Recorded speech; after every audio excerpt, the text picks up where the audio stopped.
ਚਾਹੇ ਭਾਰਤੀ ਜਨਤਾ ਪਾਰਟੀ ਆ ਤੇ ਚਾਹੇ ਕਾਂਗਰਸ ਆ, ਇਹ ਦੋਨੇ ਰਲ ਕੇ ਪੰਜਾਬ ਦਾ ਮਾਹੌਲ ਜਿਹੜਾ ਵਾ ਉਹ ਖਰਾਬ ਕਰਨਾ ਚਾਹੁੰਦੇ ਆ। ਜਿੱਦਾਂ ਦੀਆਂ ਸਟੇਟਮੈਂਟਾਂ ਰੈਗੂਲਰ ਤੁਸੀਂ ਦੇਖ ਰਹੇ ਹੋ, ਚਾਹੇ ਉਹ ਬਿੱਟੂ ਜੀ ਨੇ ਦਿੱਤੀ, ਉਹਦੇ ਅਗੇਂਸਟ ਬੀਜੇਪੀ ਧਰਨੇ ਨਾਲ ਲਾ ਰਹੀ ਆ, ਪਹਿਲਾਂ ਐਡੀ ਰੈਲੀ ਕਰ ਲਈ ਆ। ਇਹ ਸਾਰੀ ਦੇ ਸਾਰੀ ਪਿੱਛੇ ਮੈਨੂੰ ਵਿਸ਼ਵਸਨੀय ਸੂਤਰਾਂ ਤੋਂ ਮਿਲੀ ਜਾਣਕਾਰੀ ਅਨੁਸਾਰ ਇਹ ਵੋਟਾਂ ਦਾ ਧਰੁਵੀਕਰਨ ਕਰਨ ਦੇ ਮੂਡ 'ਚ ਨੇ।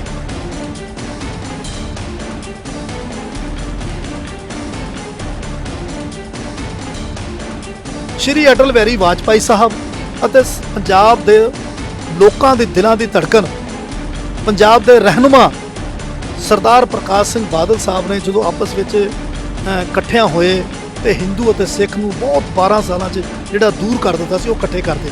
ਅੱਜ ਸੇਮ ਉਹੀ ਕੌਂਸਪੀਰੇਸੀ, ਉਹੀ ਸਾਜ਼ਿਸ਼ ਜਿਹੜੀ ਆ ਉਹ ਰਚਨ ਦੀ ਰਣਨੀਤੀ ਤਹਿਤ ਕੰਮ ਹੋ ਰਿਹਾ ਵਾ।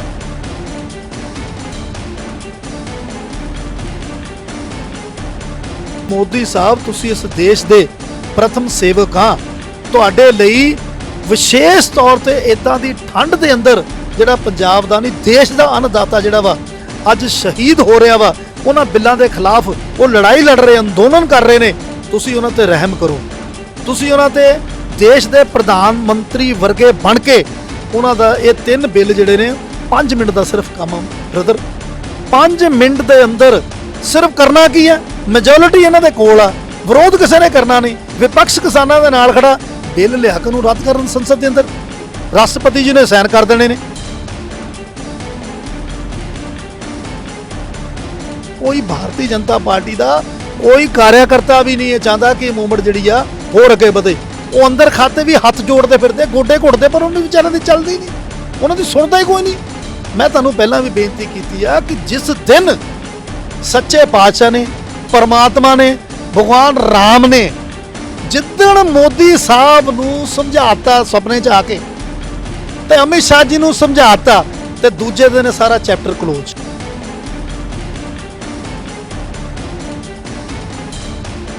ਪ੍ਰਾਈਮ ਮੁੱਦੇ ਦੇਖ ਰਹੇ ਸਾਰੇ ਦਰਸ਼ਕਾਂ ਦਾ ਬਹੁਤ ਬਹੁਤ ਸਵਾਗਤ ਹੈ ਜੀ। ਮੈਂ ਇੰਦਰਪਾਲ ਸਿੰਘ ਧੁੰਨਾ। ਇੱਕ ਪਾਸੇ ਜਿੱਥੇ ਕਿਸਾਨ ਜਥੇਬੰਦੀਆਂ ਪਿਛਲੇ 1 ਮਹੀਨੇ ਤੋਂ ਵੱਧ ਸਮਾਂ ਹੋ ਗਿਆ ਦਿੱਲੀ ਬਾਰਡਰ ਤੇ ਡਟੀਆਂ ਹੋਈਆਂ ਨੇ, ਤਾਂ ਦੂਜੇ ਪਾਸੇ ਰਾਜਨੀਤੀ ਵੀ ਜ਼ੋਰਾਂ ਤੇ ਹੈ। ਕਾਂਗਰਸ ਪਾਰਟੀ ਆਪਣੀ ਗੱਲ ਕਰ ਰਹੀ ਹੈ, ਬੀਜੇਪੀ ਆਪਣੀ ਗੱਲ ਕਰ ਰਹੀ ਹੈ ਤੇ ਅਕਾਲੀ ਦਲ ਆਪਣੀ ਗੱਲ ਕਰ ਰਹੀ ਹੈ। ਸੋ ਅੱਜ ਲੁਧਿਆਣਾ ਵਿਖੇ ਸ਼੍ਰੋਮਣੀ ਅਕਾਲੀ ਦਲ ਦੀ ਇੱਕ ਪ੍ਰੈਸ ਕਾਨਫਰੰਸ ਹੋਈ ਹੈ, ਇੱਕ ਸਮਾਗਮ ਹੋਇਆ ਛੋਟਾ, ਜਿਸ ਦੇ ਵਿੱਚ ਕੁਝ ਨੌਜਵਾਨਾਂ ਨੂੰ ਅਕਾਲੀ ਦਲ ਵਿੱਚ ਸ਼ਾਮਲ ਕੀਤਾ ਗਿਆ। ਸੋ ਮੈਂ ਕਹਿ ਸਕਦਾ ਕਿਤੇ ਨਾ ਕਿਤੇ ਇਹ ਨਾਰਥ ਕੌਂਸਟੀਚੁਐਂਸੀ ਦੀ ਇੱਕ ਸਿਆਸਤ ਨੂੰ ਕਿਸੇ ਲੀਹ ਤੇ ਤੋਰਿਆ ਗਿਆ ਵਾ। ਸਾਡੇ ਨਾਲ ਵਿਜੇ ਦਾਨਵ ਜੀ ਹਾਜ਼ਰ ਨੇ, ਕਿਉਂਕਿ ਇਹ ਜਿਹੜੀ ਸੀਟ ਹੈ ਇਹ ਬੀਜੇਪੀ ਦੇ ਹਿੱਸੇ ਆਉਂਦੀ ਹੈ। ਸੋ ਇੱਕ ਬਹਾਨੇ ਨਾਲ ਕਹਿ ਸਕਦੇ ਹਾਂ ਵੀ ਦਾਨਵ ਸਾਹਿਬ ਨੇ ਇੱਕ ਐਂਟਰੀ ਜ਼ਰੂਰ ਇੱਕ ਨਾਰਥ ਹਲਕੇ ਵਿੱਚ ਸ਼ੁਰੂਆਤ ਅੱਜ ਕੀਤੀ, ਕਿਉਂਕਿ ਮੈਂ 1 ਸਾਲ ਦਾ ਸਮਾਂ ਬਾਕੀ ਹੈ। ਦਾਨਵ ਸਾਹਿਬ ਸਾਡੇ ਨਾਲ ਗੱਲਬਾਤ ਕਰਾਂਗੇ। ਸਤਿ ਸ਼੍ਰੀ ਅਕਾਲ ਦਾਨਵ ਸਾਹਿਬ। ਸਤਿ ਸ਼੍ਰੀ ਅਕਾਲ ਜੀ। ਦਾਨਵ ਸਾਹਿਬ, ਮੈਂ ਕਹਿ ਸਕਦਾ ਵੀ ਅੱਜ ਇੱਕ ਐਂਟਰੀ ਤੁਸੀਂ ਕਰਤੀ ਹੈ, ਕਿਉਂਕਿ ਹੁਣ ਤੱਕ ਬੀਜੇਪੀ ਦਾ ਕਬਜ਼ਾ ਸੀਗਾ ਇਸ ਸੀਟ ਤੇ। ਬੀਜੇਪੀ ਅਕਾਲੀ ਦਲ ਨੂੰ ਵੱਖ ਹੋ ਗਿਆ, ਤੁਸੀਂ ਅਕਾਲੀ ਦਲ ਦਾ ਵੱਡਾ ਚਿਹਰਾ ਹੈਗੇ ਹੋ ਤੇ ਹੋਰ ਇੱਥੇ ਕੋਈ ਬੰਦਾ ਅਕਾਲੀ ਦਲ ਦਾ ਮੇਰੀ ਨਿਗਾਹ ਵਿੱਚ ਕੋਈ ਨਹੀਂ ਹੈਗਾ। ਕੀ ਕਹਿ ਸਕਦੇ ਅੱਜ ਐਂਟਰੀ ਕੀਤੀ ਹੈ ਤੁਸੀਂ? ਦੇਖੋ, ਮੈਂ ਤਾਂ ਪਾਰਟੀ ਲਈ ਪਿਛਲੇ 40 ਸਾਲ ਤੋਂ ਕੰਮ ਕਰਦਾ ਜੀ। ਇੱਕ ਸਧਾਰਨ ਕਾਰਿਆਕਰਤਾ ਦੇ ਵਿੱਚ ਮਾਣਯੋਗ ਸਰਦਾਰ ਪ੍ਰਕਾਸ਼ ਸਿੰਘ ਜੀ ਬਾਦਲ ਜਦੋਂ ਸਾਡੇ ਪ੍ਰਧਾਨ ਰਹੇ ਨੇ, ਮੈਂ ਉਦੋਂ ਯੂਥ ਅਕਾਲੀ ਦਲ 'ਚ ਪਹਿਲਾਂ ਸਟਾਰਟ ਹੋਇਆ। ਮੈਨੂੰ ਉਸ ਟਾਈਮ ਜਨਰਲ ਸੈਕਟਰੀ ਬਣਾਇਆ ਗਿਆ, ਫਿਰ ਉਸ ਤੋਂ ਬਾਅਦ ਪਾਰਟੀ ਦੇ ਵਿੱਚ ਵਰਕਿੰਗ ਕਮੇਟੀ ਦਾ ਮੈਂਬਰ ਰਿਹਾ। ਅੱਜ ਪਾਰਟੀ ਦਾ ਆਲ ਇੰਡੀਆ ਦਾ ਵਾਈਸ ਪ੍ਰਧਾਨ ਆ। 10 ਸਾਲ ਦਲਿਤ ਵਿਕਾਸ ਬੋਰਡ ਦਾ ਬਤੌਰ ਚੇਅਰਮੈਨ ਵੀ ਕੰਮ ਕੀਤਾ ਵਾ। ਮੈਂ ਤਾਂ ਪਿਛਲੇ ਲੰਬੇ ਸਮੇਂ ਤੋਂ ਕੰਮ ਕਰ ਰਿਹਾ ਵਾਂ। ਜਿੱਥੇ ਤੱਕ ਮਿਸ਼ਨ 2022 ਦੀ ਗੱਲ, ਉਹ ਇਕੱਲਾ ਮੈਂ ਨਹੀਂ ਕਰਾ ਰਿਹਾ, ਬਲਕਿ ਸਾਰੇ ਪੰਜਾਬ ਦੇ ਅੰਦਰ ਮਾਣਯੋਗ ਸਰਦਾਰ ਪ੍ਰਕਾਸ਼ ਸਿੰਘ ਜੀ ਬਾਦਲ, ਸਰਦਾਰ ਸੁਖਬੀਰ ਸਿੰਘ ਜੀ ਬਾਦਲ ਸਾਹਿਬ ਦੇ ਦਿਸ਼ਾ ਨਿਰਦੇਸ਼ਾਂ ਤੇ ਹੀ ਕੰਮ ਹੋ ਰਿਹਾ ਵਾ ਕਿ ਹਰ ਵਰਕਰ ਨੂੰ ਸ਼੍ਰੋਮਣੀ ਅਕਾਲੀ ਦਲ ਦੀਆਂ ਜਿਹੜੀਆਂ ਯੋਜਨਾਵਾਂ ਵਾ, ਪਾਲਿਸੀਜ਼ ਹੈ, ਉਹਨਾਂ ਤੋਂ ਜਾ ਕੇ ਚਰਚਾ ਕਰੋ। ਲੋਕ ਸ਼੍ਰੋਮਣੀ ਅਕਾਲੀ ਦਲ ਦੀਆਂ ਨੀਤੀਆਂ ਤੋਂ ਪ੍ਰਭਾਵਿਤ ਹੋ ਕੇ ਅੱਜ ਅਕਾਲੀ ਦਲ ਦੇ ਵਿੱਚ ਕੰਮ ਸ਼ਾਮਲ ਹੋ ਰਹੇ ਨੇ। ਤਾਂ ਮੇਰਾ ਤਾਂ ਸਿਰਫ ਪਾਰਟੀ ਨੂੰ ਮਜ਼ਬੂਤ ਕਰਨ ਦਾ ਜਿਹੜਾ ਕੰਮ ਵਾ ਉਹ ਮਾਣਯੋਗ ਪ੍ਰਧਾਨ ਸਾਹਿਬ ਨੇ ਜੋ ਲਗਾਇਆ ਵਾ, ਮੈਂ ਉਸ ਦੀ ਤਨਦਿਲੀ ਨਾਲ ਜਿਹੜੀ ਆ ਉਹ ਮਿਹਨਤ ਕਰ ਰਿਹਾ। ਆਪਾਂ ਸਿਆਸਤ ਦੀ ਗੱਲ ਕਰਾਂਗੇ। ਅੱਜ ਤੁਸੀਂ ਨਾਰਥ, ਮੈਂ ਪਹਿਲਾਂ ਗੱਲ ਕੀਤੀ ਨਾਰਥ ਹਲਕੇ ਵਿੱਚ ਐਂਟਰੀ ਕੀਤੀ ਹੈ, ਕਿੱਦਾਂ ਦਾ ਤੁਹਾਨੂੰ ਲੱਗਦਾ ਇੱਕ ਬੀਜੇਪੀ ਦਾ ਇੱਕ ਵੱਡਾ ਫੈਕਟਰ ਹੈਗਾ ਇੱਥੇ? ਕਿਉਂਕਿ ਬੀਜੇਪੀ ਨੇ ਸਾਨੂੰ ਹਮੇਸ਼ਾ ਹਿੰਦੂ, ਸਿੱਖ, ਦਲਿਤ ਪਾੜਨ ਦੀ ਕੋਸ਼ਿਸ਼ ਕੀਤੀ ਹੈ। ਇੱਕ ਪੋਲੀਟਿਕਸ ਉਹਨਾਂ ਦੀ ਅਜਿਹੀ ਰਹੀ ਹੈ ਜਿਸ ਨਾਲ ਵੋਟ ਬੈਂਕ ਆ ਉਹ ਡਿਵਾਈਡ ਕੀਤਾ ਜਾਵੇ। ਤੁਹਾਨੂੰ ਲੱਗਦਾ ਕਿਤੇ ਨਾ ਕਿਤੇ ਇਸ ਚੀਜ਼ ਨੂੰ ਬੀਜੇਪੀ ਦੁਬਾਰਾ ਉਸ ਚੀਜ਼ ਨੂੰ ਲੈ ਕੇ ਆਊਗੀ? ਕਿਉਂਕਿ ਬਾਹਰਲੀ ਸਟੇਟ ਦੇਖਦੇ ਹਾਂ ਦਲਿਤ ਵਰਗ ਨਾਲ ਜੋ ਬੀਜੇਪੀ ਧੱਕਾ ਕਰ ਰਹੀ ਹੈ ਜਾਂ ਅਜਿਹਾ ਮਾਹੌਲ ਕ੍ਰੀਏਟ ਕਰ ਰਹੀ, ਤੁਹਾਨੂੰ ਲੱਗਦਾ ਵੀ ਇੱਥੋਂ ਵੀ ਉਹ ਅਜਿਹਾ ਮਾਹੌਲ ਕ੍ਰੀਏਟ ਕਰੇਗੀ ਜਿਸ ਨਾਲ ਹਿੰਦੂ ਭਾਈਚਾਰੇ ਵਿੱਚ ਇੱਕ ਗਲਤ ਮੈਸੇਜ, ਗਲਤ ਪ੍ਰਭਾਵ ਛੱਡਿਆ ਜਾਵੇ? ਮੈਂ ਤੁਹਾਡੇ ਮਾਧਿਅਮ ਤੋਂ ਪਹਿਲਾਂ ਤਾਂ ਪੰਜਾਬ ਦੇ ਲੋਕਾਂ ਨੂੰ ਜੀ ਹੱਥ ਜੋੜ ਕੇ ਇੱਕ ਬੇਨਤੀ ਕਰਨਾ ਚਾਹਨਾ ਜੀ ਕਿ ਚਾਹੇ ਭਾਰਤੀ ਜਨਤਾ ਪਾਰਟੀ ਆ ਜੀ ਤੇ ਚਾਹੇ ਕਾਂਗਰਸ ਆ, ਜੀ ਇਹ ਦੋਨੇ ਰਲ ਕੇ ਪੰਜਾਬ ਦਾ ਮਾਹੌਲ ਜਿਹੜਾ ਵਾ ਉਹ ਖਰਾਬ ਕਰਨਾ ਚਾਹੁੰਦੇ ਆ। ਜਿੱਦਾਂ ਦੀਆਂ ਸਟੇਟਮੈਂਟਾਂ ਰੈਗੂਲਰ ਤੁਸੀਂ ਦੇਖ ਰਹੇ ਹੋ, ਚਾਹੇ ਉਹ ਬਿੱਟੂ ਜੀ ਨੇ ਦਿੱਤੀ, ਉਹਦੇ ਅਗੇਂਸਟ ਬੀਜੇਪੀ ਧਰਨੇ ਲਾ ਰਹੀ ਆ, ਪਹਿਲਾਂ ਐਡੀ ਰੈਲੀ ਕਰ ਲਈ ਆ, ਇਹ ਸਾਰੀ ਦੇ ਸਾਰੀ ਪਿੱਛੇ ਮੈਨੂੰ ਵਿਸ਼ਵਸਨੀय ਸੂਤਰਾਂ ਤੋਂ ਮਿਲੀ ਜਾਣਕਾਰੀ ਅਨੁਸਾਰ ਇਹ ਵੋਟਾਂ ਦਾ ਧਰੁਵੀਕਰਨ ਕਰਨ ਦੇ ਮੂਡ 'ਚ ਨੇ। ਕਿਉਂਕਿ ਜਦੋਂ ਇਹਨਾਂ ਨੇ ਕੋਈ ਇਲੈਕਸ਼ਨ ਉੱਤਰ ਪ੍ਰਦੇਸ਼ 'ਚ ਲੜਨਾ ਹੁੰਦਾ, ਜਿੱਤਣਾ ਹੁੰਦਾ, ਤਾਂ ਉਦੋਂ ਇੱਕੋ ਸੂਤਰੀ ਕਾਰਜਕ੍ਰਮ ਹੁੰਦਾ ਵਾ, ਹਿੰਦੂ ਨੂੰ ਮੁਸਲਮਾਨ ਨਾਲ ਲੜਾ ਦਿਓ, ਮੁਸਲਮਾਨ ਨੂੰ ਹਿੰਦੂ ਨਾਲ ਲੜਾ ਦਿਓ। ਹੁਣ ਸਾਰੀ ਦੀ ਸਾਰੀ ਪੰਜਾਬ ਦੇ ਅੰਦਰ ਵੀ ਇਹ ਕੌਨਸਪੀਰੇਸੀ ਜਿਹੜੀ ਆ, ਸਾਜ਼ਿਸ਼ ਜਿਹੜੀ ਆ ਉਹ ਰਚੀ ਜਾ ਰਹੀ ਆ। ਤਾਂ ਮੈਂ ਸਭ ਤੋਂ ਪਹਿਲਾਂ ਤਾਂ ਪੰਜਾਬ ਦੇ ਵਸਨੀਕ, ਪੰਜਾਬ ਦੇ ਰਹਿਣ ਵਾਲੇ ਸੂਝਵਾਨ, ਬੁੱਧੀਜੀਵੀ, ਪੜ੍ਹੇ ਲਿਖੇ ਲੋਕਾਂ ਨੂੰ ਹੱਥ ਜੋੜ ਕੇ ਬੇਨਤੀ ਕਰਨਾ ਚਾਹਨਾ ਵਾਂ ਕਿ ਇਸ ਸਾਜ਼ਿਸ਼ ਦੇ ਤਹਿਤ ਤੁਸੀਂ ਕਿਸੇ ਨੇ ਨਹੀਂ ਆਣਾ, ਕਿਉਂਕਿ 12 ਸਾਲ ਅਸੀਂ ਪੰਜਾਬ ਦੇ ਅੰਦਰ ਅੱਤਵਾਦ ਦਾ ਦੌਰ ਦੇਖਿਆ ਔਰ ਹਿੰਦੂ ਜਿਹੜਾ ਵਾ ਉਹ ਸਿੱਖ ਨੂੰ ਐਂ ਦੇਖਣ ਲੱਗ ਗਿਆ ਸੀ, ਸਿੱਖ ਹਿੰਦੂ ਨੂੰ ਦੇਖਦਾ ਸੀ। ਔਰ ਮਾਣਯੋਗ ਸ਼੍ਰੀ ਅਟਲ ਬਿਹਾਰੀ ਵਾਜਪਾਈ ਸਾਹਿਬ ਅਤੇ ਪੰਜਾਬ ਦੇ ਲੋਕਾਂ ਦੇ ਦਿਲਾਂ ਦੀ ਧੜਕਣ, ਪੰਜਾਬ ਦੇ ਰਹਿਨੁਮਾ ਸਰਦਾਰ ਪ੍ਰਕਾਸ਼ ਸਿੰਘ ਬਾਦਲ ਸਾਹਿਬ ਨੇ ਜਦੋਂ ਆਪਸ ਵਿੱਚ ਇਕੱਠਿਆਂ ਹੋਏ ਤੇ ਹਿੰਦੂ ਅਤੇ ਸਿੱਖ ਨੂੰ ਬਹੁਤ 12 ਸਾਲਾਂ 'ਚ ਜਿਹੜਾ ਦੂਰ ਕਰ ਦਿੱਤਾ ਸੀ, ਉਹ ਇਕੱਠੇ ਕਰਦੇ। ਅੱਜ ਸੇਮ ਉਹੀ ਕੌਨਸਪੀਰੇਸੀ, ਉਹੀ ਸਾਜ਼ਿਸ਼ ਜਿਹੜੀ ਆ ਉਹ ਰਚਣ ਦੀ ਰਣਨੀਤੀ ਤਹਿਤ ਕੰਮ ਹੋ ਰਿਹਾ ਵਾ। ਤਾਂ ਮੈਂ ਪੰਜਾਬ ਦੇ ਵਿਸ਼ੇਸ਼ ਤੌਰ ਤੇ ਹਿੰਦੂ ਭਰਾਵਾਂ ਨੂੰ, ਸਿੱਖ ਭਰਾਵਾਂ ਨੂੰ, ਮੁਸਲਿਮ ਭਰਾਵਾਂ ਨੂੰ, ਦਲਿਤ ਭਰਾਵਾਂ ਨੂੰ, ਕ੍ਰਿਸਚਨ ਭਰਾਵਾਂ ਨੂੰ ਜ਼ਰੂਰ ਇਹ ਹੱਥ ਜੋੜ ਕੇ ਬੇਨਤੀ ਕਰਾਂਗਾ ਕਿ ਇਹਨਾਂ ਦੀਆਂ ਸਾਜ਼ਿਸ਼ਾਂ 'ਚ ਤੁਸੀਂ ਨਹੀਂ ਆਣਾ, ਕਿਉਂਕਿ ਜੇ ਪੰਜਾਬ ਦੇ ਅੰਦਰ ਸ਼ਾਂਤੀ ਆ ਤਾਂ ਹੀ ਪੰਜਾਬ ਜਿਹੜਾ ਵਾ ਉਹ ਸਾਡਾ ਵਿਕਾਸ ਕਰ ਪਾਊਗਾ। ਦਾਨਵ ਸਾਹਿਬ, ਵਾਜਪਾਈ ਸਾਹਿਬ ਦੀਆਂ ਸਿਫਤਾਂ ਤਾਂ ਕਾਂਗਰਸ ਪਾਰਟੀ ਵੀ ਕਰਦੀ ਨਹੀਂ ਥੱਕਦੀ ਹੈਗੀ ਵੀ ਵਾਜਪਾਈ ਸਾਹਿਬ ਦੀ ਸਰਕਾਰ ਸੀਗੀ ਤਾਂ ਇੱਕ ਮਿਲਵਰਤਨ ਵਾਲਾ ਸੁਭਾਅ ਸੀਗਾ, ਕੋਈ ਕਾਂਗਰਸੀ ਨਹੀਂ ਸੀ, ਕੋਈ ਉੱਥੇ ਬੀਜੇਪੀ ਵਾਲਾ ਨਹੀਂ ਸੀਗਾ, ਇੱਕ ਦੂਜੇ ਦੀ ਗੱਲ ਮੰਨਦੇ ਸੀ। ਪਰ ਜਦੋਂ ਦੀ ਮੋਦੀ ਸਰਕਾਰ ਆਈ ਇੱਕ ਹੈਂਕੜਬਾਜ਼ੀ ਨਜ਼ਰ ਆ ਰਹੀ ਹੈ, ਮੈਂ ਨਾ ਮੰਨੂ ਵਾਲੀ ਇੱਕ ਰਣਨੀਤੀ ਨਜ਼ਰ ਆ ਰਹੀ ਹੈ। ਕਿਸਾਨ ਅੰਦੋਲਨ ਚੱਲ ਰਿਹਾ ਵਾ, 40 ਤੋਂ ਵੱਧ ਦਿਨ ਉੱਥੇ ਹੋ ਗਏ ਨੇ। ਤੁਹਾਨੂੰ ਲੱਗਦਾ ਵੀ ਇੱਕ ਇਫੈਕਟ ਵੱਡਾ ਹੈਗਾ ਵਾ ਮੋਦੀ ਸਾਹਿਬ ਦਾ ਜਿਹੜਾ ਆਉਣਾ ਵਾ, ਕਿਉਂਕਿ ਰਾਜਨੀਤੀ ਦੇ ਵਿੱਚ ਇਸ ਤਰ੍ਹਾਂ ਦੀ ਚੀਜ਼ਾਂ ਨਹੀਂ ਚੱਲਦੀਆਂ, ਸਾਨੂੰ ਨਾਲ ਲੈ ਕੇ ਚੱਲਣਾ ਪੈਂਦਾ। ਵਿਰੋਧੀ ਧਿਰਾਂ ਵੀ ਜ਼ਰੂਰੀ ਨੇ, ਸਰਕਾਰ ਜ਼ਰੂਰੀ ਹੈ ਤਾਂ ਵਿਰੋਧੀ ਧਿਰਾਂ ਵੀ ਜ਼ਰੂਰੀ ਨੇ, ਪਰ ਇਸ ਸਰਕਾਰ ਨੇ ਵਿਰੋਧੀ ਧਿਰਾਂ ਨੂੰ ਇੱਕ ਪਾਤਰ ਖਤਮ ਕਰਨ ਦੀ ਜਿਹੜੀ ਕੋਸ਼ਿਸ਼ ਹੈ ਉਹ ਕੀਤੀ ਜਾ ਰਹੀ ਹੈ।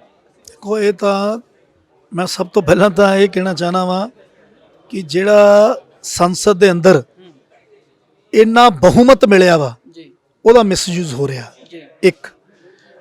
ਦੂਸਰਾ ਇਹ ਆ ਕਿ ਵਿਪਕਸ਼ ਅੱਜ ਕਮਜ਼ੋਰ ਹੋ ਗਿਆ, ਜਿਸ ਵਜ੍ਹਾ ਕਰਕੇ ਮਾਣਯੋਗ ਦੇਸ਼ ਦੇ ਪ੍ਰਧਾਨ ਮੰਤਰੀ ਜਿਹੜੇ ਮਨ ਕੀ ਬਾਤ 'ਚ ਕਹਿੰਦੇ ਮੈਂ ਭਾਰਤ ਦਾ ਪ੍ਰਥਮ ਸੇਵਕ ਹਾਂ, ਪਰ ਉਹ ਲੱਗਦੇ ਨਹੀਂ ਕੰਮ ਕਰਨ ਦੀ ਸ਼ੈਲੀ ਤੋਂ। ਸ਼ੈਲੀ ਦੇਸ਼ ਦਾ ਜਿਹੜਾ ਪ੍ਰਧਾਨ ਮੰਤਰੀ ਹੁੰਦਾ ਵਾ ਉਹ ਸਾਰਿਆਂ ਦਾ ਪਿਤਾਮੇ ਹੁੰਦਾ ਵਾ, ਉਹ ਮੁਖੀ ਹੁੰਦਾ। ਉਹਦੇ ਲਈ ਹਿੰਦੂ ਵੀ ਇੱਕੋ ਜਿਹਾ ਹੁੰਦਾ, ਮੁਸਲਿਮ ਵੀ ਇੱਕੋ ਜਿਹਾ ਹੁੰਦਾ, ਕ੍ਰਿਸਚਨ ਵੀ ਇੱਕੋ ਜਿਹਾ ਹੁੰਦਾ, ਦਲਿਤ ਵੀ ਇੱਕੋ ਜਿਹਾ ਹੁੰਦਾ, ਸਿੱਖ ਵੀ ਇੱਕੋ ਜਿਹਾ ਹੁੰਦਾ। ਪਰ ਮੋਦੀ ਸਾਹਿਬ ਇਸ ਰਣਨੀਤੀ ਦੇ ਤਹਿਤ ਦੇਸ਼ 'ਚ ਕੰਮ ਨਹੀਂ ਕਰ ਰਹੇ। ਇਤਿਹਾਸ ਜਿਹੜਾ ਵਾ, ਜਿਹੜੇ ਲੋਕ ਇਤਿਹਾਸ ਨੂੰ ਪੜ੍ਹਦੇ ਨੇ, ਜਿਨ੍ਹਾਂ ਨੇ ਇਤਿਹਾਸ ਨੂੰ ਲਿਖਣਾ ਵਾ, ਉਹਨਾਂ ਨੇ ਅਟਲ ਬਿਹਾਰੀ ਵਾਜਪਾਈ ਜੀ ਵੀ, ਸਰਦਾਰ ਮਨਮੋਹਨ ਸਿੰਘ ਜੀ ਵੀ, ਤੇ ਬਾਕੀਆਂ ਦਾ ਜੇ ਉਹ ਇਤਿਹਾਸ ਲਿਖਣਗੇ ਤਾਂ ਮੋਦੀ ਸਾਹਿਬ ਦਾ ਵੀ ਲਿਖਣਗੇ। ਤਾਂ ਮੈਂ ਇਹ ਤੁਹਾਡੇ ਮਾਧਿਅਮ ਤੋਂ ਕਹਿਣਾ ਚਾਹਨਾ ਵਾਂ ਕਿ ਮੋਦੀ ਸਾਹਿਬ, ਤੁਸੀਂ ਇਸ ਦੇਸ਼ ਦੇ ਪ੍ਰਥਮ ਸੇਵਕ ਆ। ਤੁਹਾਡੇ ਲਈ ਵਿਸ਼ੇਸ਼ ਤੌਰ ਤੇ ਇਦਾਂ ਦੀ ਠੰਡ ਦੇ ਅੰਦਰ ਜਿਹੜਾ ਪੰਜਾਬ ਦਾ ਨਹੀਂ, ਦੇਸ਼ ਦਾ ਅੰਨਦਾਤਾ ਜਿਹੜਾ ਵਾ ਅੱਜ ਸ਼ਹੀਦ ਹੋ ਰਿਹਾ ਵਾ, ਉਹਨਾਂ ਬਿੱਲਾਂ ਦੇ ਖਿਲਾਫ ਉਹ ਲੜਾਈ ਲੜ ਰਹੇ, ਅੰਦੋਲਨ ਕਰ ਰਹੇ ਨੇ, ਤੁਸੀਂ ਉਹਨਾਂ ਤੇ ਰਹਿਮ ਕਰੋ। ਤੁਸੀਂ ਉਹਨਾਂ ਤੇ ਦੇਸ਼ ਦੇ ਪ੍ਰਧਾਨ ਮੰਤਰੀ ਵਰਗੇ ਬਣ ਕੇ ਉਹਨਾਂ ਦਾ ਇਹ 3 ਬਿੱਲ ਜਿਹੜੇ ਨੇ 5 ਮਿੰਟ ਦਾ ਸਿਰਫ ਕੰਮ ਆ ਬ੍ਰਦਰ। 5 ਮਿੰਟ ਦੇ ਅੰਦਰ ਸਿਰਫ ਕਰਨਾ ਕੀ ਹੈ, ਮੈਜੋਰਿਟੀ ਇਹਨਾਂ ਦੇ ਕੋਲ ਆ, ਵਿਰੋਧ ਕਿਸੇ ਨੇ ਕਰਨਾ ਨਹੀਂ। ਵਿਪਕਸ਼ ਕਿਸਾਨਾਂ ਦੇ ਨਾਲ ਖੜਾ, ਬਿੱਲ ਲਿਆ ਕੇ ਉਹਨੂੰ ਰੱਦ ਕਰਨ ਸੰਸਦ ਦੇ ਅੰਦਰ, ਰਾਸ਼ਟਰਪਤੀ ਜੀ ਨੇ ਸਾਈਨ ਕਰ ਦੇਣੇ ਨੇ। ਤਾਂ ਇਸ ਲਈ ਮੋਦੀ ਸਾਹਿਬ ਤੇ ਦੇਸ਼ ਦੇ ਹੋਮ ਮਿਨਿਸਟਰ ਅਮਿਤ ਸ਼ਾਹ ਜੀ ਨਹੀਂ ਚਾਹੁੰਦੇ। ਜਿੱਦਣ ਇਹ ਦੋਨਾਂ ਨੇ ਮਨ ਬਣਾ ਲਿਆ, ਜਿੱਦਣ ਦੋਨਾਂ ਨੇ ਮਨ ਬਣਾ ਲਿਆ ਕਿ ਅੱਜ ਸ਼ਾਮ ਨੂੰ ਅੰਦੋਲਨ ਖਤਮ ਤੇ ਕਿਸਾਨਾਂ ਦੇ 3 ਬਿੱਲ ਜਿਹੜੇ ਵਿਰੋਧੀ ਨੇ ਉਹ ਰੱਦ, ਤੇ ਫੈਸਲਾ ਹੋ ਜਾਊਗਾ। ਦਾਣਾ ਸਾਹਿਬ, ਕਾਂਗਰਸ ਦੀ ਸਰਕਾਰ ਨੂੰ 4 ਸਾਲ ਹੋ ਚੱਲਿਆ, 10 ਸਾਲ ਤੁਹਾਡੀ ਸਰਕਾਰ ਰਹੀ ਆ। ਇੱਕ ਉਲਟ ਫਿਰ ਮੈਨੂੰ ਨਜ਼ਰ ਆ ਰਿਹਾ ਵਾ, ਉਹਦੇ ਵਿੱਚ ਇਹ ਸੀਗਾ ਅਕਾਲੀ ਦਲ ਦੀ ਸਰਕਾਰ ਸੀ, ਵਿਕਾਸ ਰੱਜ ਕੇ ਹੋਇਆ, ਉਹਨੂੰ ਡਾਊਟ ਅਸੀਂ ਉਹਨੂੰ ਇਨਕਾਰ ਨਹੀਂ ਕਰ ਸਕਦੇ, ਮੰਚ ਤੋਂ ਵੀ ਉਸ ਦੀ ਚਰਚਾ ਹੋਈ ਹੈ। ਪਰ ਲਾਅ ਐਂਡ ਆਰਡਰ ਜਿਹੜਾ ਮੇਨਟੇਨ ਕਰਨ 'ਚ ਸੁਖਬੀਰ ਬਾਦਲ ਫੇਲ ਸਾਬਤ ਹੋਏ ਨਹੀਂ। ਕਾਂਗਰਸ ਦੀ ਸਰਕਾਰ ਦੇ ਵਿੱਚ ਵਿਕਾਸ ਕਾਰਜ ਮੈਂ ਕਹਿ ਸਕਦਾ ਇੱਕ ਪੈਸੇ ਦਾ ਨਹੀਂ ਹੋਇਆ, ਪਰ ਇੱਕ ਲਾਅ ਐਂਡ ਆਰਡਰ ਨੂੰ ਮੇਨਟੇਨ ਕਰਨ ਦੇ ਵਿੱਚ ਮੁੱਖ ਮੰਤਰੀ ਕੈਪਟਨ ਅਮਰਿੰਦਰ ਸਿੰਘ ਮੈਂ ਕਹਿ ਸਕਦਾ ਵਧੀਆ ਸਾਬਤ ਹੋਏ ਨੇ। ਭਾਵੇਂ ਉਹ ਸਰਸੇ ਵਾਲੇ ਨੂੰ ਜਦੋਂ ਸਜ਼ਾ ਹੋਈ ਆ ਉਸ ਟਾਈਮ ਵੀ ਕੋਈ ਗੜਬੜੀ ਨਹੀਂ ਹੋਈ, 3-4 ਐਸੇ ਇੰਸੀਡੈਂਟ ਹੋਏ ਨੇ ਪਰ ਕੋਈ ਗੜਬੜ ਨਹੀਂ ਹੋਣ ਦਿੱਤੀ। ਪਰ ਅਕਾਲੀ ਸਰਕਾਰ ਦੌਰਾਨ ਅਜਿਹੀਆਂ ਬਹੁਤਾਤ ਘਟਨਾਵਾਂ ਹੋਈਆਂ ਜਿਸ ਕਾਰਨ ਜਾਨੀ ਮਾਲੀ ਨੁਕਸਾਨ ਵੀ ਹੋਇਆ ਵਾ। ਤੁਸੀਂ ਇਹਨੂੰ ਕਿਵੇਂ ਦੇਖਦੇ ਹੋ? ਦੇਖੋ, ਮਾਣਯੋਗ ਸਰਦਾਰ ਪ੍ਰਕਾਸ਼ ਸਿੰਘ ਜੀ ਬਾਦਲ ਸਾਹਿਬ 10 ਸਾਲ ਨਹੀਂ ਬਲਕਿ 6ਵੀਂ ਵਾਰ ਫਿਰ ਬਣਨ ਜਾ ਰਹੇ ਆ। 5 ਸਾਲ 30 ਸਾਲ ਮੰਨ ਲਓ। ਔਰ ਪੰਜਾਬ ਦੇ home minister deputy CM Sardar Sukhbir Singh ji ਦੇ ਟਾਈਮ ਮਾੜੀ ਮੋਟੀ ਘਟਨਾ ਤਾਂ ਜੇ ਆਪਾਂ ਗੱਲ ਕਰੀਏ ਕਿਸੇ ਕਿਹੜਾ ਐਸਾ ਸਟੇਟ ਜਿਹ 'ਚ ਨਹੀਂ ਹੁੰਦੀ, ਲੇਕਿਨ ਓਵਰਆਲ ਜਿੱਥੇ ਪੰਜਾਬ 'ਚ ਵਿਕਾਸ ਹੋਇਆ, ਸ਼ਾਂਤੀ ਨਾਲ ਹੋਇਆ, ਭਾਈਚਾਰਕ ਸਾਂਝ ਨਾਲ ਹੋਇਆ, ਕਿਸੇ ਸੈਕਟਰ ਦੇ ਅੰਦਰ ਵੀ ਲੋਕ ਇਹ ਨਹੀਂ ਕਹਿ ਸਕਦੇ ਕਿ ਇਹ ਸਰਕਾਰ ਜਿਹੜੀ ਇਕੱਲੀ ਰਿਪਰੈਜ਼ੈਂਟੇਟਿਵ ਜਿਹੜੀ ਆ ਇਹ ਸਿੱਖਾਂ ਦੀ ਨੁਮਾਇੰਦਗੀ ਕਰਦੀ ਸਰਕਾਰ ਆ, ਬਲਕਿ ਲੋਕ ਚਾਹੇ ਹਿੰਦੂ ਸੀ, ਚਾਹੇ ਮੁਸਲਿਮ ਸੀ, ਚਾਹੇ ਕ੍ਰਿਸਚਨ ਨੇ, ਚਾਹੇ ਦਲਿਤ ਆ, ਚਾਹੇ ਜੈਨੀਏ ਸੀ, ਚਾਹੇ ਵਪਾਰੀ ਸੀ, ਚਾਹੇ ਕਿਸਾਨ ਸੀ, ਚਾਹੇ ਦੁਕਾਨਦਾਰ ਸੀ, ਚਾਹੇ ਮਜ਼ਦੂਰ ਸੀ, ਉਹ ਸਾਰੇ ਕਹਿੰਦੇ ਸੀ ਇਹ ਸਰਕਾਰ ਜਿਹੜੀ ਆ ਇਹ ਸਾਡੀ ਸਰਕਾਰ ਆ। ਲਾਅ ਐਂਡ ਆਰਡਰ ਦੀ ਜਿੱਥੇ ਤੋਂ ਤੁਸੀਂ ਗੱਲ ਕਰਦੇ ਆ, ਕਿਤੇ ਮਾਈਨਰ ਘਟਨਾਵਾਂ ਜਿਹੜੀਆਂ ਵਾ ਉਹ ਕੋਈ ਵੀ ਸਟੇਟ ਲੈ ਲਓ ਉਹ ਤੇ ਹੁੰਦੀਆਂ ਮਾਈਨਰ ਨਹੀਂ ਸੀ। ਆਪਾਂ ਇਹ ਤੋਂ ਇਨਕਾਰ ਨਹੀਂ ਕਰ ਸਕਦੇ। ਬੇਅਦਬੀ ਕਾਂਡ ਹੋਏ ਨੇ, ਸਰਸੇ ਵਾਲੇ ਨੂੰ ਮਾਫੀ ਦਿੱਤੀ ਆ, ਆਸ਼ੂਤੋਸ਼ ਕਾਂਡ ਹੋਇਆ ਉੱਥੇ ਵੀ ਡੈਥ ਹੋਈ ਹੈ ਨੌਜਵਾਨਾਂ ਦੀ। ਕਹਿ ਰਹੇ ਆ ਜੀ ਕਿਤੇ ਕਮੀ ਰਹਿ ਸਕਦੀ ਹੈ, ਇਹ 'ਚ ਕੋਈ ਦੋ ਰਾਏ ਨਹੀਂ, ਲੇਕਿਨ ਕੋਈ ਵੀ ਮੁੱਖ ਮੰਤਰੀ ਕਦੀ ਨਹੀਂ ਇਹ ਚਾਹੁੰਦੇ ਵੀ ਮੇਰੇ ਸਟੇਟ 'ਚ law and order the problem create ਹੋਵੇ, ਮੇਰੇ ਸਟੇਟ ਦੇ ਅੰਦਰ ਕੋਈ ਭਾਈਚਾਰਕ ਸਾਂਝ ਦੀ ਕੋਈ ਕਮੀ ਰਹਿ ਜੇ, ਮੇਰਾ ਸਟੇਟ ਜਿਹੜੇ ਵਿਕਾਸ ਦੇ ਪੱਖੋਂ ਪਿੱਛੇ ਰਹਿ ਜੇ, ਕੋਈ ਮੁੱਖ ਮੰਤਰੀ ਨਹੀਂ ਚਾਹੁੰਦੇ ਹੁੰਦੇ। ਤੇ ਇਸੇ ਤਰ੍ਹਾਂ ਸਰਦਾਰ ਪ੍ਰਕਾਸ਼ ਸਿੰਘ ਬਾਦਲ ਸਾਹਿਬ ਤਾਂ ਕਦੀ ਸੋਚ ਹੀ ਨਹੀਂ ਸਕਦੇ, ਸਰਦਾਰ ਸੁਖਬੀਰ ਸਿੰਘ ਬਾਦਲ ਸਾਹਿਬ ਤਾਂ ਕਦੀ ਸੋਚ ਹੀ ਨਹੀਂ ਸਕਦੇ, ਲੇਕਿਨ ਕਈ ਵਾਰੀ ਸਰਕਮਸਟੈਂਸਸ ਕੁਝ ਬਣ ਜਾਂਦੇ ਆ ਜਿਨ੍ਹਾਂ ਲਈ ਇਹ ਕਿਹਾ ਜਾ ਸਕਦਾ ਕਿ ਉਸ ਸਮੇਂ ਕੁਝ ਸਮਾਂ ਮਾੜਾ ਆ ਸਕਦਾ, ਕਹਿ ਸਕਦੇ ਆ। ਇਸ ਲਈ ਪਰ ਜੋ ਉਹਨਾਂ ਨੇ ਕਿਹਾ ਉਸ ਨੂੰ ਤਾਂ ਇਨ ਮਿਨ ਲਾਗੂ ਕੀਤਾ ਨਾ। ਕੈਪਟਨ ਸਾਹਿਬ ਵਾਂਗੂ ਝੂਠੀਆਂ ਕਸਮਾਂ ਤਾਂ ਨਹੀਂ ਖਾਧੀਆਂ। ਆਖਰੀ ਸਵਾਲ ਲਊਂਗਾ ਦਾਣਾ ਸਾਹਿਬ, ਡੈਮੋਕ੍ਰੇਸੀ ਵਿੱਚ ਸਾਨੂੰ ਸਵਾਲ ਕਰਨ ਦਾ ਅਧਿਕਾਰ ਆ, ਤੁਹਾਨੂੰ ਅਸੀਂ ਸਵਾਲ ਕਰਦੇ ਹਾਂ, ਕਾਂਗਰਸ ਵਾਲਿਆਂ ਨੂੰ ਸਵਾਲ ਕਰਦੇ ਹਾਂ, ਬੀਜੇਪੀ ਦੇ ਕਈ ਲੀਡਰਾਂ ਨੂੰ ਸਵਾਲ ਕਰਦੇ ਆ, ਅਗਲੇ ਠਰਮੇ ਨਾਲ ਜਵਾਬ ਦਿੰਦੇ, ਤੁਸੀਂ ਵੀ ਜਵਾਬ ਦਿੱਤੇ ਨੇ। ਪਰ ਬੀਜੇਪੀ ਜਿਹੜੇ ਲੁਧਿਆਣਾ ਦੇ ਪ੍ਰਧਾਨ ਨੇ ਉਹ ਜਿਹੜਾ ਮੀਡੀਆ ਉਹਨੂੰ ਕਦੀ ਉਹ ਨੈਕਸਲਾਈਟ ਕਹਿ ਦਿੰਦੇ ਨੇ, ਕਦੀ ਉਹ ਕਹਿੰਦੇ ਆ ਕਾਮਰੇਡ ਹੈਗੇ ਨੇ, ਕਦੀ ਕਾਂਗਰਸ ਦੇ ਬੁਲਾਰੇ ਦੱਸ ਰਹੇ ਨੇ ਕਿ ਡੈਮੋਕ੍ਰੇਸੀ ਵਿੱਚ ਅਜਿਹਾ ਕਰਨਾ ਚਾਹੀਦਾ ਜੀ। ਬਿਲਕੁਲ, ਮੈਂ ਜ਼ੋਰਦਾਰ ਸ਼ਬਦਾਂ 'ਚ ਇਸ ਗੱਲ ਦੀ ਨਿੰਦਾ ਕਰਦਾ ਕਿਉਂਕਿ ਭਾਰਤੀ ਸੰਵਿਧਾਨ ਪਰਮ ਪੂਜਨੀय ਬਾਬਾ ਸਾਹਿਬ ਡਾਕਟਰ ਅੰਬੇਡਕਰ ਸਾਹਿਬ ਨੇ ਉਹ 'ਚ ਜਿਹੜਾ ਪ੍ਰੈਸ ਵਾ ਉਹਨੂੰ ਚੌਥਾ ਸਤੰਭ ਬਣਾਇਆ ਵੀ ਜਿਹੜੀ ਗੱਲ ਸਰਕਾਰ ਨਾ ਸੁਣੇ, ਪੱਤਰਕਾਰ ਬੰਧੂ ਸਾਹਿਬਾਨ ਜਿਹੜੀ ਪੱਤਰਕਾਰੀ ਆ, ਪ੍ਰੈਸ ਮੀਡੀਆ ਵਾ, ਉਹ ਲੋਕਾਂ ਦੀ ਆਵਾਜ਼ ਬਣ ਕੇ ਸਰਕਾਰਾਂ ਦੇ ਕੰਨ ਖੋਲਣ।